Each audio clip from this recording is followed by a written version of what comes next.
Welcome back to Yonder Lies. I'm Hannah Haberman. And I'm Jesse Bryant. Today we're going to be talking about someone that might surprise our listeners, and to some might seem like a surprising choice for a podcast about a changing and contested Mountain West. We're talking today about current Cody resident, Kanye West.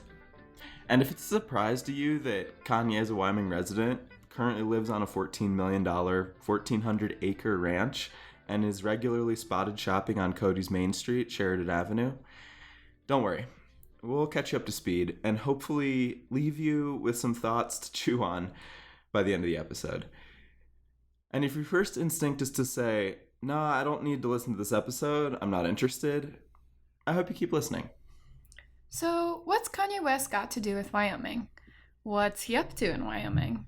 And what does his story teach us about wealth, business, and the future of this state? For those who don't know, Kanye is a global superstar celebrity, rapper, producer, clothing line designer, and all-around public figure at large.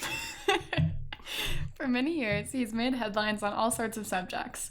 His marriage to model and entrepreneur Kim Kardashian, his relationship to his bipolar disorder, and perhaps most divisively, his on and off support of Donald Trump. And while, in my opinion... And my opinion, too. Kanye's musical output is some of contemporary music's best. His public statements and actions have received more mixed reviews. Very few celebrities, if any, have both enchanted and enraged throughout their career, quite like Kanye has. Most recently, Kanye West made national and international headlines when, on July 4th, he announced that he was running for president. In a tweet which read, quote, "We must now realize the promise of America by trusting God, unifying our vision, and building our future. I'm running for president of the United States. #@2020vision." In a Forbes interview shortly after his announcement, Kanye said he is, quote, taking off the red hat and revoking his support for Trump. But his presidential ambitions and prospects are, murky at best. He paid $35,000 to qualify to appear on the ballot in Oklahoma, and on July 16th chose a running mate from Cody, Wyoming named Michelle Tidball. Never heard of her, but having a running mate makes it seem kind of legit. Yeah, but what wasn't quite as legit was Kanye's first official campaign rally on July 19th in South Carolina. He sported a bulletproof security vest and had, quote, 2020 shaved into the back of his head. And throughout his speech, he dissed Harriet Tubman, among other things. Yeah, it wasn't super put together. But before we get too caught up in the optics of this, let's rewind. I think understanding where Kanye is from and knowing more about his life in the public eye is really important to grasp how we got here. And it's easy to see Kanye as some kind of meme, but at the end of the day, he is just another complex and flawed person. So, Jesse, I can tell you're barely holding it in. Want to give us a little rundown of Kanye's story beyond the current meme? Yeah, this is like a dream project for me. You know that Kanye's been one of the biggest influences on my life. I do know that. And when I usually say that, people are sometimes I guess kind of surprised. For most people, especially folks who didn't grow up during the 2000s, when people think of Kanye, they probably just think of the Katrina fundraiser incident. The destruction of the spirit of the people of southern Louisiana and Mississippi may end up being the most tragic loss of all. George Bush doesn't care about black people. Or the Taylor Swift VMAs incident. Yo, Taylor, I'm really happy for you. I'm gonna let you finish. But Beyonce had one of the best videos of all time. One of the best videos of all time. Or the recent TMZ slavery comments. When you hear about slavery for 400 years, for 400 years, that sounds like a choice. You was there for 400 years and it's all of y'all? Or his MAGA hats. Or, like we mentioned, his move to Cody, Wyoming, or his run for president. Whatever it is. I think Kanye is understood by most Americans as just like a walking crisis. And in some ways he is. But I think to understand why Kanye would end up in a place like Wyoming, which to an enormous fan like me is pretty obvious, requires some more background. And for me, a total Kanye booster and apologist to a fault, telling the story of Kanye West in like less than 5 minutes is an enormous task, but I'll try. So Kanye was born in Atlanta, Georgia, to the Atlanta Journal-Constitution photojournalist and Black Panther Ray West and Clark Atlanta University professor Donda West. Soon after Kanye was born, his parents divorced, and Kanye and his mother Donda moved to Chicago, where Donda became the chair of the English department at Chicago State University. When Kanye was 10, he and Donda moved to China for a period where she'd been invited to be a visiting professor. In China, Kanye attended a school where he was the only foreigner, and it sounds like he picked up the language pretty quickly. When they returned to Chicago, Kanye began attending an arts-focused high school where he started making music and beats to rap over. A few years later, in 1997, he got a scholarship to the American Academy of Arts, where he briefly attended, majoring in painting, and then dropping out. He transferred for a second to Chicago State University to study English with his mom, but you can imagine how that went. Oof, yeah. Going to college to study with your mom sounds a bit rough. Yeah, it didn't work out super well. So he dropped out again to pursue music. And so this is something people often overlook with Kanye. He's not like from the streets, I guess, in the same way as someone like Jay-Z is. In some ways, Kanye is a creature of American art and academia. Through his career, he's sort of been able to toe the line here, but it's some important context. So many know that his first album is called The College Dropout. It's a classic, probably one of the most important rap albums maybe ever, and definitely one of the most loved albums of my lifetime. But before College Dropout came out in 2004, Kanye had already made his name as a producer. And while many of the most famous artists that you know are mostly just performers, others do both, like Beyonce. And in the late 1990s and early 2000s, Kanye really quickly went from art school dropout to one of the most desired producers in the world. He made music for the biggest acts of the time. Lil' Kim, Nas, Cameron, Talib Kweli, T.I., Beyonce, Jay-Z. And a lot of these artists' most famous songs were produced by Kanye. And in some cases, he even wrote the lyrics too. To me, there's always been this question floating around of like, how did Kanye rise so fast? And really the best explanation in this case is hard work, vision, and genuine musical genius. I know he's gotten a lot of public pushback for like literally calling himself a genius in interviews, but from a musical, artistic standpoint, at least in my opinion, I do think it's true. There's this classic old grainy video on YouTube of a young Kanye in 2000 in the studio with Jay-Z. Song, I was making that shit like it was a sitcom itself, or like a piece of a movie or something. Tape this nigga, man. Yeah. You taping him? Yeah. No, like say like the Black Album was like the Black movie or something. Kanye is synesthetic, which means, in his case, that his visual and auditory senses are crossed. And you can really see it at play here.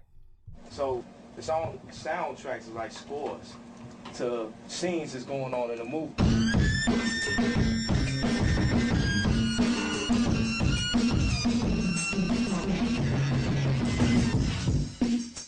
One of the joys for me in the music business is watching a new artist develop into their own. I mean, that shit just bring me joy, like to see an artist come from nothing and then, you know, they known, he has a name. That's Kanye West. That's Kanye West. He signed an autograph. I love that shit. And right now, this nigga, he's just delivering it. And the passion he got for his music, I don't think it's gonna stop. Later in the clip, Kanye shows Jay-Z the beat he made that would eventually become one of Jay's most famous songs, Lucifer. In it, Kanye has already written the lyrics, and Jay is just sort of sitting off in the background in the studio, just with his mouth wide open. This record ain't a record, it's a movie and shit. It's like a scene from a movie. That's it. Yeah, like the basis of a classic album. This is the way if you don't take it, and this is the verse I want you to do for me.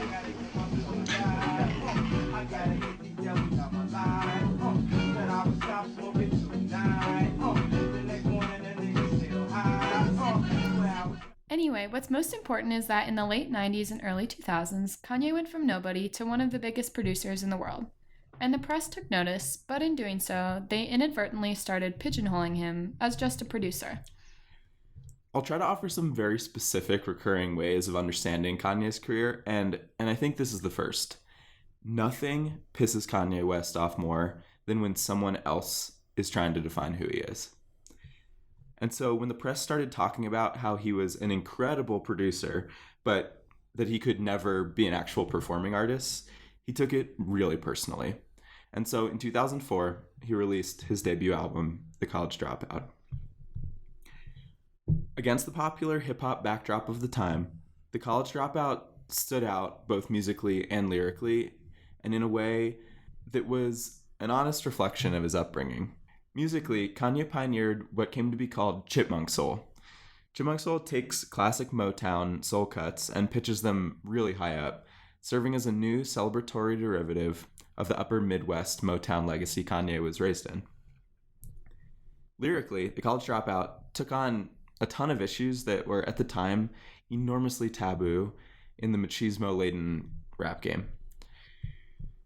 Kanye ponders the materialism he saw in the Black community, the growing costs of college debt, the tragedy of absentee fathers in African-American households like his, and the connection to mass incarceration.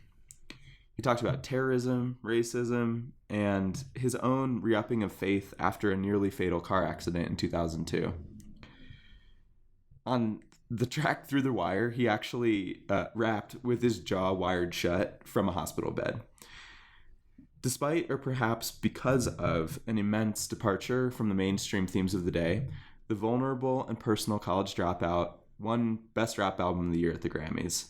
It went triple platinum and really did sort of blow up the bounds of what was acceptable to talk about as a Black male artist in popular music. And so if Kanye's aversion to being defined by outside forces is his first sort of recurring central characteristic, then this is the second. He is vulnerable, probably often to a fault. If he feels or thinks something, regardless of how half-baked the idea, he tends to offer it. In the studio, other artists talk about how this quality of his makes him genuinely a wonderful person to collaborate with. But as you can imagine, as a celebrity in the limelight, this has time and time again gotten him in trouble. Definitely. I mean, one of the things I struggle to reconcile with Kanye is that he has defended a lot of folks who've been accused of sexual assault. And that seems to me pretty inexcusable. And even the other day at his campaign rally in South Carolina, instead of sharing his policy positions, he ended up telling a story of how he tried to convince his wife, Kim Kardashian, that she should abort their now daughter, North. He started sobbing on stage, and the rally turned into, I don't know what it turned into, but anyway, in kind of a similar way to Donald Trump, Kanye often makes the subtext of a comment, moment, or thought the main text, and then he bolds it and underlines it. Yeah, I mean, the whole George Bush doesn't care about Black people thing, is he wrong? And the Taylor Swift debacle, Beyonce's Single Ladies video was a total cultural moment, and yet it lost to Taylor Swift's You Belong to Me. I mean, Single Ladies is one of the best music videos of all time. He's not wrong.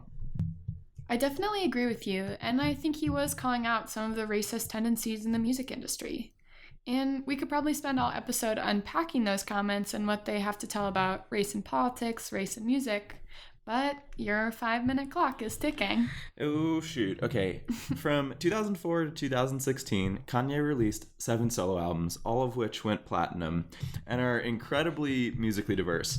His 2010 album, My Beautiful Dark Twisted Fantasy, which is the product of the public fall from grace after the Taylor Swift incident and the death of his mother, Donda West, is regarded quite broadly by critics and the public alike as a masterpiece, one of the greatest albums of the past 50 years.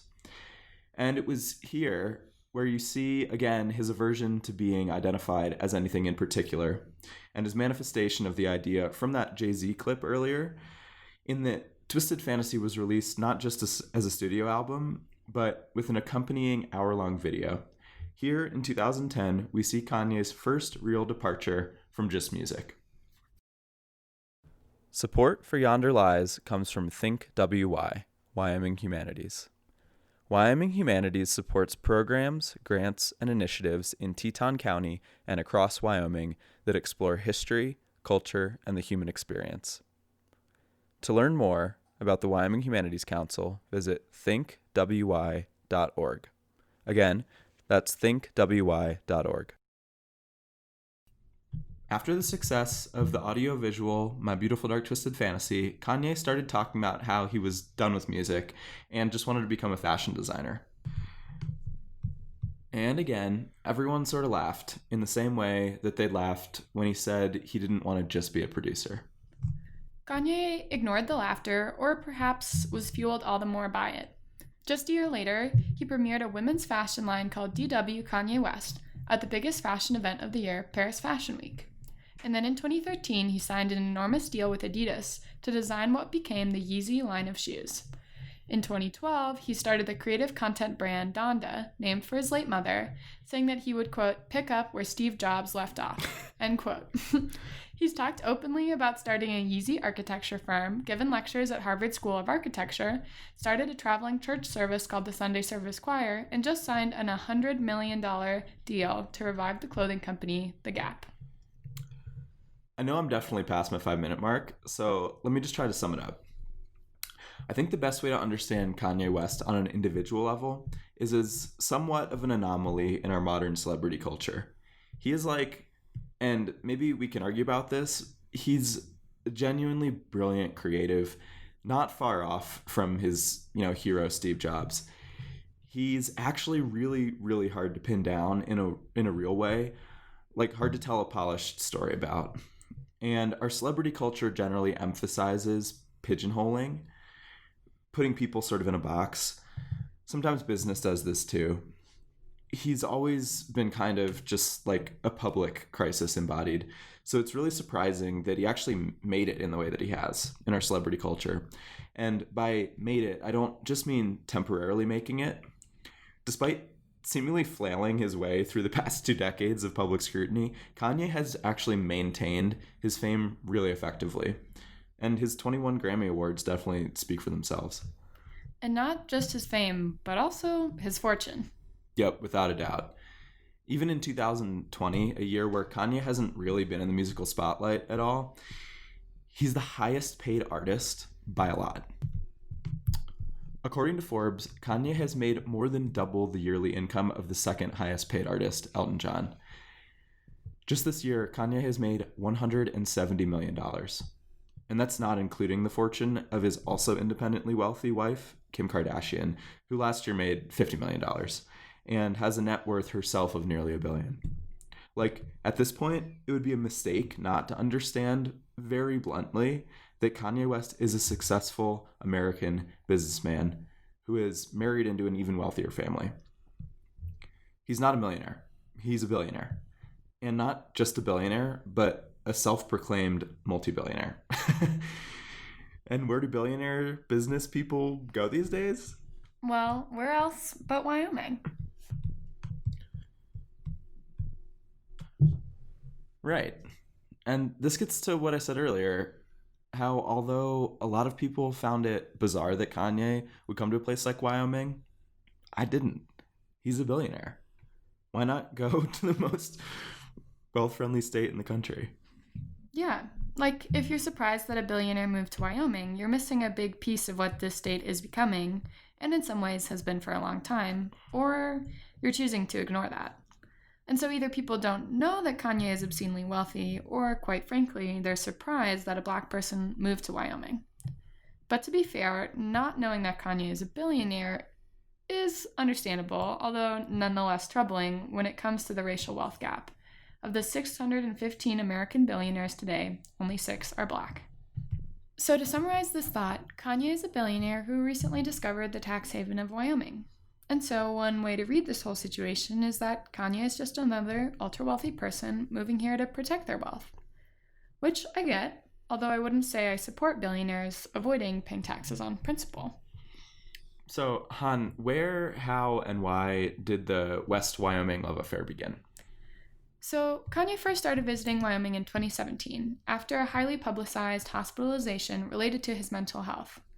And I know that he's in Wyoming because he's just protecting his wealth thing is easy to understand and, frankly, is low-hanging fruit. But it's also important to note that, as much as people like to spin it into something else, Kanye does suffer, and very publicly, with bipolar disorder.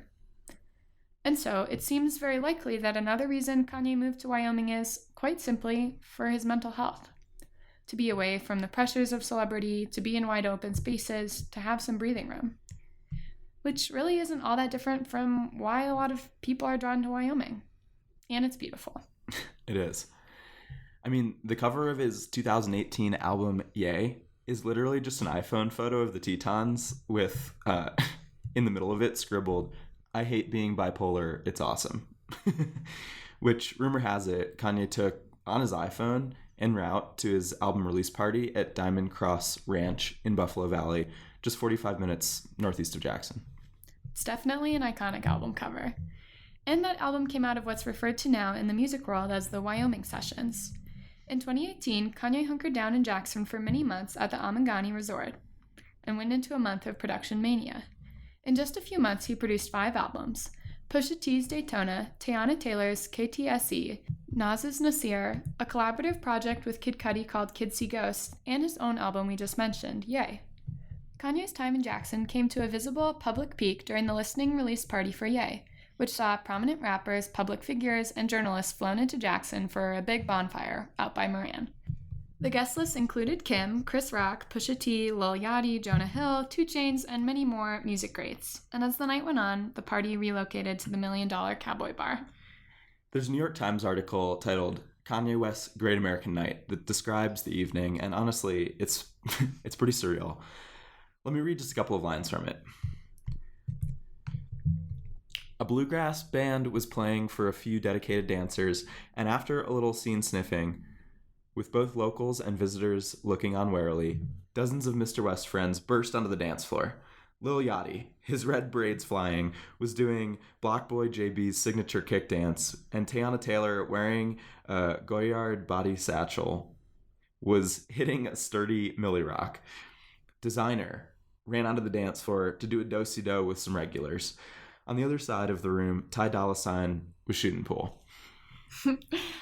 Author John Karaminka closes the article with the line, "And on this night, in this room, America looked like it might be something great after all." And at least for me, it's a little hard to know what to make of that line, you know? Certainly there's something great about all of these highly successful, predominantly Black artists just having a celebratory Thursday night out at the Cowboy, which, as we talked about in our Cowboy episode, can be understood as a symbol of upholding and reifying white identity, often at the cost of erasing other identities and stories. At least to me, that feels kind of great. Yeah, but at the same time, I feel like there's an undercurrent of something more malicious in that line. The nod to Trump's Make America Great Again can't be ignored. But it seems like the author is gesturing at the greatness that imagines a post-racial Wyoming, where a whole group of mostly Black superstars can come to Wyoming, celebrate, and have a good time, no pushback involved. But there was definitely some pushback around the listening party. In an interview with Fader, Diamond Ranch owner Jane Gallagher said the event was confusing and that she was subsequently putting into place a, quote, "no more rappers" policy at the venue. And a look at the comment section in the Jackson Hole News and Guide article about the event feels pretty telling too. One person comments, "as long as they leave." Another wrote, "please don't let my beloved Jackson be ruined by Hollywood." Much of the discourse in the comments revolved around a line in the article where comedian Chris Rock was quoted as saying, "hope you enjoy the bonfire tonight because tomorrow night it'll be a cross burning." And as you might expect, some people were offended and believed Rock was calling all Wyomingites racist and associated with the KKK. Some people thought the comments spoke to patterns of racial discrimination they had also experienced in Wyoming. And some people said it was a bad use of comedy, that Chris Rock shouldn't bring race into his jokes, which is like completely ridiculous, because that's literally what Chris Rock's comedic career has been built on for decades. But I can understand that people didn't want their community to be the butt of a joke. But regardless of how Rock's statement was interpreted, one thing was clear. Jackson was divided on what it meant for some of hip-hop's greatest to celebrate against the backdrop of a Wyoming ranch, the Teton silhouetted against the sky behind them. But after all the hype and hubbub around Ye quieted down, it would have fit the pattern for Kanye to move on from Wyoming. After all, he's done similar recording camps in Hawaii and Mexico in the past, but he's never permanently set up shop in any of these previous recording locations. So it was a bit of surprise when in late 2019, outlets blew up with the news that Kanye had purchased a $14 million, 1,400-acre ranch 8 miles outside of Cody. A lot of the hype was, perhaps rightfully, focused on the extravagance of the ranch and the fact that the property purportedly includes a restaurant, a saloon, a ranch-style event venue, a maintenance shop, an office building, horse barns, sheds, corrals, storage facilities, 2 underground garages, and a state-of-the-art shooting range. And 2 months later, he bought another ranch about an hour away near Grable for $15 million. Wow, I didn't even know that. From a sort of, meta perspective, it makes sense that Kanye's Wyoming love affair started in Jackson, with its penchants for attracting the ultra-wealthy and the ultra-business elite, and then made its way to the sort of quieter small town of Cody, which arguably provides what some might call a more authentic small-town Western experience than Jackson does. Well, it is hard to say if 2 multi-million ranches really counts as authentic small-town Wyoming. And it turns out that both Bill Gates and Herbert Allen, an ultra-wealthy financier, also own luxury ranches around Cody. But I digress. To me, what feels a lot more interesting is what's happened since Kanye bought these properties. Like, how has Cody changed since Kanye moved in, if at all? How has the town, with a population around 10,000, adapted and responded to its newest billionaire neighbor? Well, a New York Times article titled Kanye Out West, great title, reports Kanye hanging out at the Cody McDonald's Best Western Boot Barn and the iconic Cody Steakhouse. He was also recently spotted at the Cody Walmart wearing a mask, thank you Kanye, and buying baby clothes, so he's definitely around and isn't just holed up in his ranch avoiding being seen. And public reception to Kanye's presence in Cody has been, well, definitely divisive. Although Cody Enterprise reporters have been fact-based around their Kanye coverage, taking a look at the columnists and the letters to the editor tells a much more opinionated story.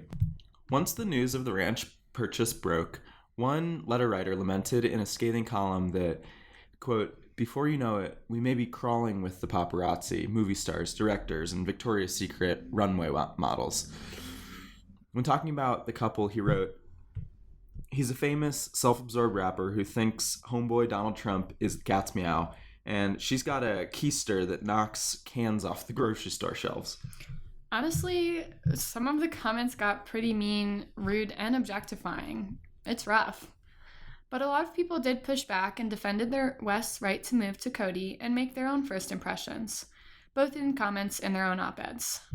One woman wrote that, quote, "We do not know the hearts of famous people or non-famous people moving to our town.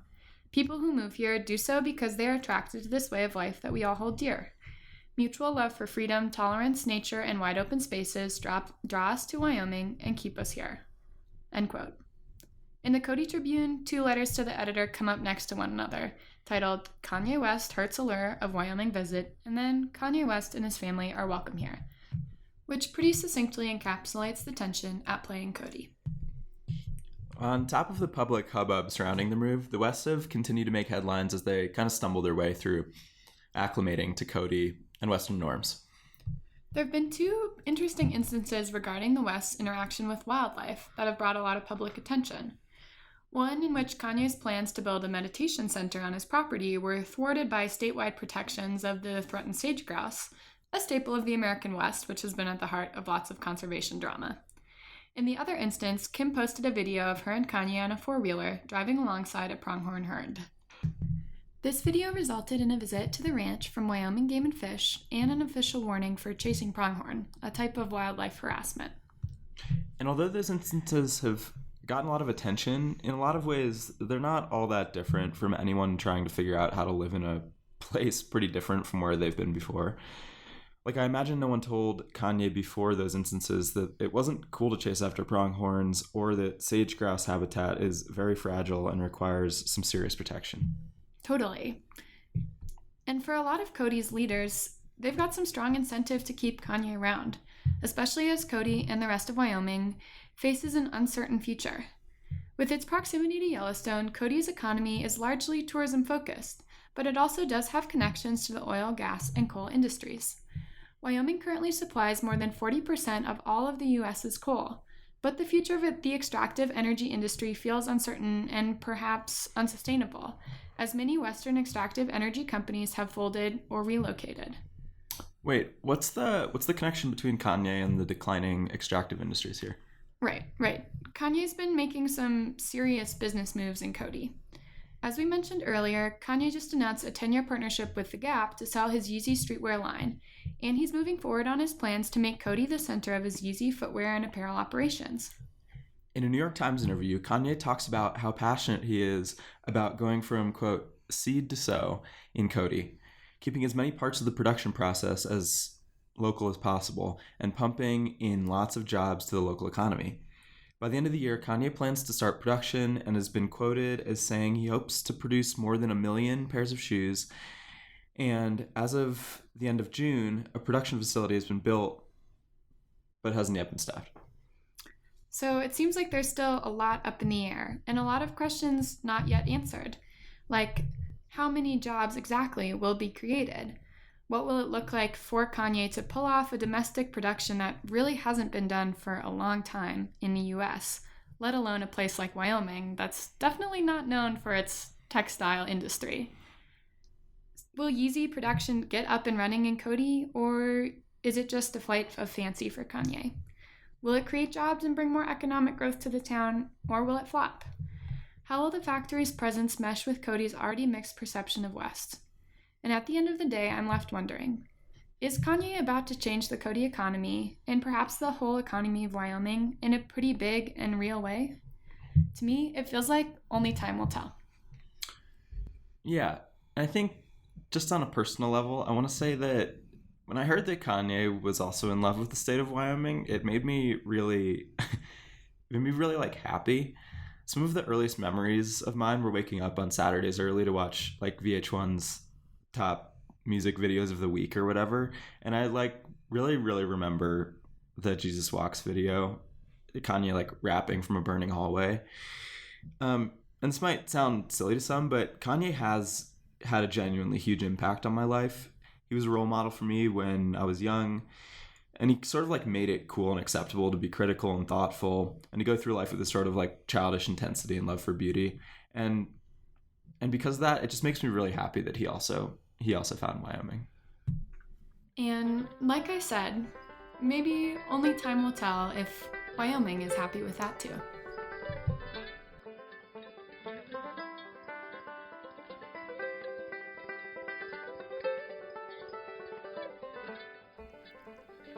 Technical support comes from Jackson's community radio station, KHOL 89.1, and the Northern Rockies Conservation Cooperative.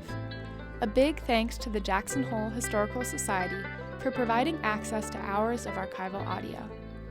Special shout out to Doug Haberman for our theme music and Becca Holt-Hewson for our beautiful cover art. If you haven't already, please rate and subscribe on iTunes or Spotify. And if you'd like to support the show with a small monthly donation, visit our Patreon page at patreon.com/yonderlies.